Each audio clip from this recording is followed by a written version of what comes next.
सेना की बहाली में कहीं से कोई रिजर्वेशन जैसी चीज है ही नहीं, तो उसमें फिर जात पूछने का क्या मतलब है?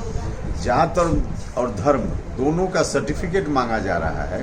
लेकिन जाति की जो मांग की गई है सर, मैं जो कह रहा हूँ जो पुरानी व्यवस्था रही है वही व्यवस्था चली आ रही है। अब इसके आगे मुझे क्लैरिफाई करने की समझता हूँ कोई जरूरत है। नमस्कार, फर्स्ट बिहार देख रहे हैं आप। मैं हूं आपके साथ सना रहमान। देखिए, अग्निपथ योजना में जो अग्निवीरों की बहाली प्रक्रिया है उसमें जाति प्रमाण पत्र की मांग के बाद अब लगातार जो सियासत है वो खास करके बिहार में बढ़ती हुई नजर आ रही है। विपक्ष लगातार हमलावर होता हुआ नजर आ रहा है, तो वहीं बिहार में सत्ता पक्ष के जो लोग हैं वो भी अब मोदी सरकार पर निशाना साधने में नहीं चूक रहे।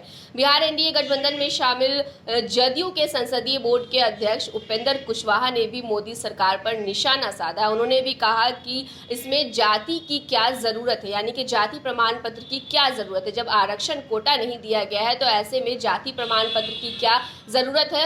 ये चीजें काफी आश्चर्य करने वाली। पहले आप सुनिए कि उपेंद्र कुशवाहा क्या कुछ कह रहे हैं। देखिए, हाँ, हमने भी देखा जो नोटिफिकेशन अग्निवीर की बहाली के लिए जारी किया गया है, तो मुझको देखकर बड़ा आश्चर्य हुआ कि अब सेना की बहाली में कहीं से कोई रिजर्वेशन जैसी चीज है ही नहीं, तो उसमें फिर जात पूछने का क्या मतलब है? जात और धर्म दोनों का सर्टिफिकेट मांगा जा रहा है कि आप किस जात के हैं, किस धर्म के हैं, इसका भी प्रमाण आपको देना पड़ेगा। अब उसको भी पता नहीं अभी तक कि आखिर ऐसा क्यों है। इसलिए हमने रक्षा मंत्री जी से आग्रह किया है कि इस पर एक स्पष्टीकरण आना चाहिए कि आखिर इसका उपयोग क्या है, क्योंकि जब इसका सदुपयोग है ही नहीं, मतलब कोई सुविधा होती जात के कारण तब मांगा जाता, ठीक बात थी, सदुपयोग होता। सदुपयोग नहीं है तो संभव है कि इसका दुरुपयोग हो जाए बाद में। अच्छा, वो जो 75% को हटाने की बात है उसमें आशंकाएं व्यक्त की जा रही है। लोग आशंका व्यक्त कर रहे हैं। हम अपनी ओर से अभी कोई आरोप नहीं लगा रहे हैं। अभी तो हम समझ ही नहीं पा रहे हैं कि किस कारण से जात लोग पूछ रहे हैं। तो एक स्पष्टीकरण यदि आ जाता कि अमुक कारण से जात पूछा जा रहा है तो इस तरह की बात दूर हो जाती। अदरवाइज जो लोग शंका करने वाले तो करेंगे ही, स्वाभाविक रूप से शंका की गुंजाइश बनती है। बताओ, जदयू नेता आपको आशंका है या नहीं है? देखिए, हम तो अभी इंतजार कर रहे हैं कि क्या उस पर स्पष्टीकरण अगर आता है तो क्या आता है। कारण अगर साफ साफ आ जाए तो हम लोग भी कन्विंस्ड हो सकते हैं कि किस कारण से जात पूछा जा रहा है। वरना नहीं, अगर स्पष्टीकरण आएगा तो तमाम तरह की आशंकाएं जहां से भी उठेंगी, उनका कोई जवाब नहीं मिलेगा, तो स्वाभाविक है आशंका तो लोग करेंगे।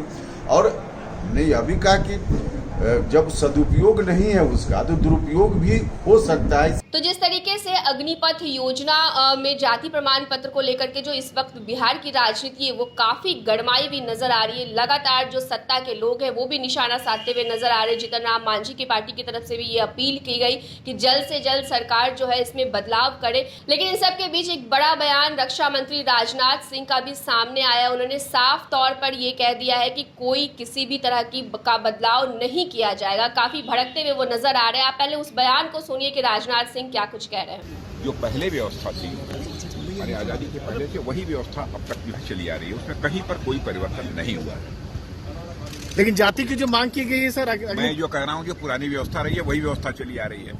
अब इसके आगे मुझे क्लैरिफाई करने की समझता हूँ कोई जरूरत है। राजनीति जो इसकी हो रही है उससे क्या आप छात्रों से कहेंगे कि इस तरह की चीजों पे ना भरोसा करें, आश्वासन देना चाहें? तो जाति प्रमाण पत्र पे हो रही सियासत के बाद अब एक बड़ा बयान रक्षा मंत्री राजनाथ सिंह का सामने आया। उन्होंने साफ तौर पे ये कह दिया है कि ये प्रक्रिया पहले से चलती हुई आ रही है, वहीं इसमें किसी तरह का कोई बदलाव नहीं किया जाएगा। जो बिहार में इस वक्त सियासत तेज हुई है इस मामले को लेकर के, जो जाति का कॉलम है उसको हटाने की मांग की जा रही है। इस बीच अब रक्षा मंत्री राजनाथ सिंह ने ये साफ कर दिया है कि अब किसी भी तरह का बदलाव जो है वो नहीं किया जाएगा। ये प्रक्रिया पहले से ही चलती हुई नजर आ रही है। और आप जिस तरीके से पत्रकारों ने जब सवाल पूछा, आप देख सकते हैं कि किस तरीके से राजनाथ सिंह भड़कते हुए नजर आए। यानी कहीं ना कहीं ये गुस्सा भी रक्षा मंत्री के अंदर देखने को मिला, क्योंकि विपक्ष जो है वो अक्सर अक्सर इन मुद्दों को लेकर के हमलावर होता रहता है। ये वाजिब सी बात है कि विपक्ष इन तमाम मुद्दों को उठाएगा, लेकिन जो साथ में हैं गठबंधन में जो है, जो सत्ता पक्ष के लोग हैं, वो भी अब घेर रहे हैं। इस बीच राजनाथ सिंह का गुस्सा जो है वो साफ तौर पर देखने को मिल रहा है। ऐसे में देखने वाली बात ये होती है कि आगे चल करके ये मुद्दा किस हद तक बढ़ता है, कितनी राजनीति इस पर देखने को मिलती है। फिलहाल के लिए इस खबर में इतना ही। तमाम बड़ी खबरों के लिए फोर्स बिहार झारखंड के साथ बने रहिए।